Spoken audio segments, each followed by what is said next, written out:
So actually, EMB Region 6 have already deployed a team to conduct ambient water sampling around the island.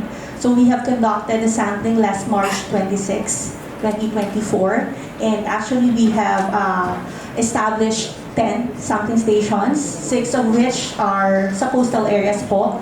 On Lumpatan Beach at Barangay Nakatunaw. It's considered as tourism site also. So we have established there 3 stations, and we have established 3 stations also on the coastal areas at Sitio Loot, the direct impact area of the proposed mining site.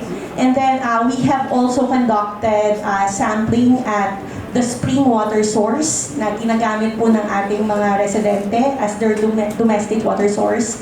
So 2 of that for the spring water source and 2 for the deep wells.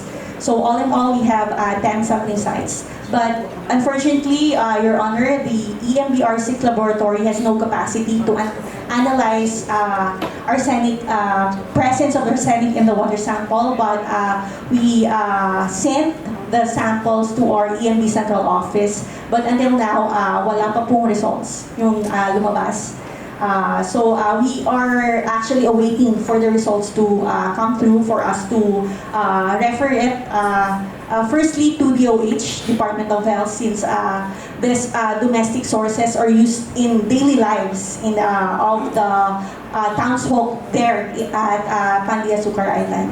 So far po, yun po yung action ng EMB Region 6.